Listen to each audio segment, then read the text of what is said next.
Hi again, and welcome to Money Managers, a User's Guide. I'm Nathan Peters. Over the course of my career, I've been privileged to meet many managers that have been off the scale in terms of their smarts, their curiosity, their commitment to their clients, and their personal integrity. It's been the best part of my career, getting to work with very high quality people towards a common goal.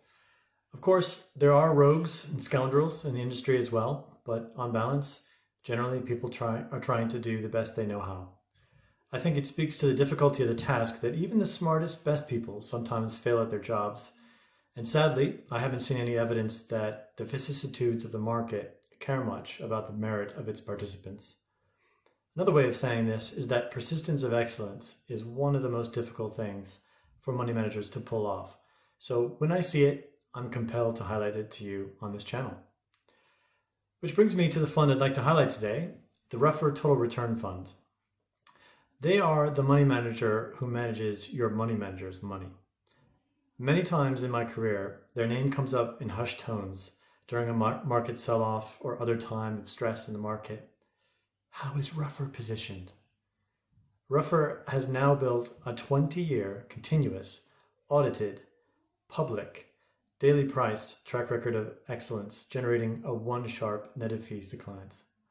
This is impossible to find elsewhere, and I think it's interesting that this was achieved by a firm that takes two separate and distinct disciplines, asset allocation and security selection, and combines them into a holistic, actively managed, risk-managed product and process. At about 6.5% average volatility, they have never been more volatile than 12% per annum and never less than 4% over one-year rolling periods through three major crises: the tech wreck, the GFC, and this year the COVID crash, with many smaller episodes in between. And they have never lost more than 11% peak to trough, which is mathematically the point at which losses become asymmetrical to recover from. And this allows them to compound at a higher rate than even global equities, by 2.4% per year, while taking less than half the risk and diversifying equities with a 0.3 lifetime correlation.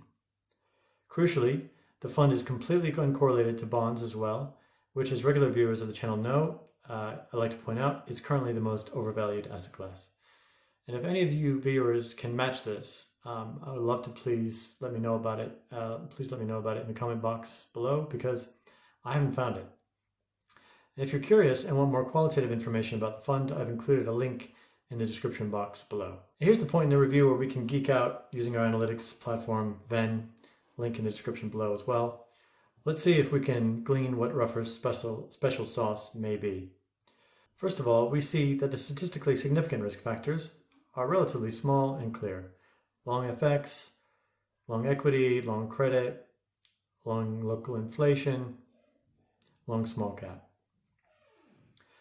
Notably, there is negligible exposure to bonds over the whole period, although we'll see some nuance to this a little later.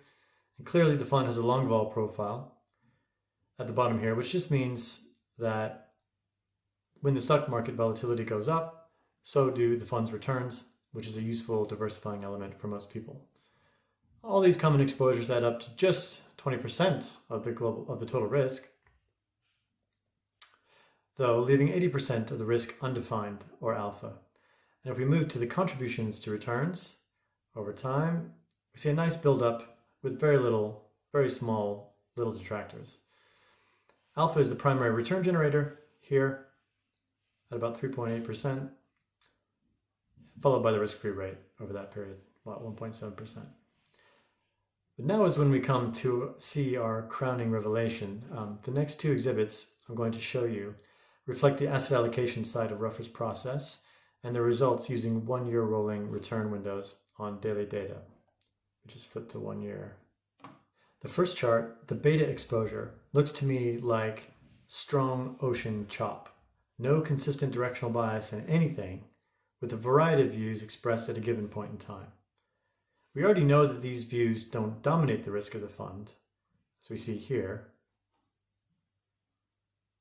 But the last chart is, I think, the pièce de résistance.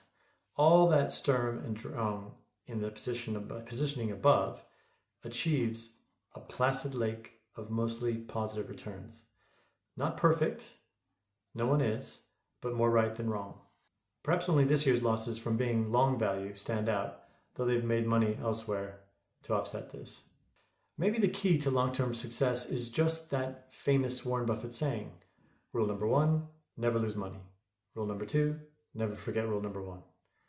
And that way, when the inevitable episodes of equity weakness occur, you will provide valuable diversification when investors need it most.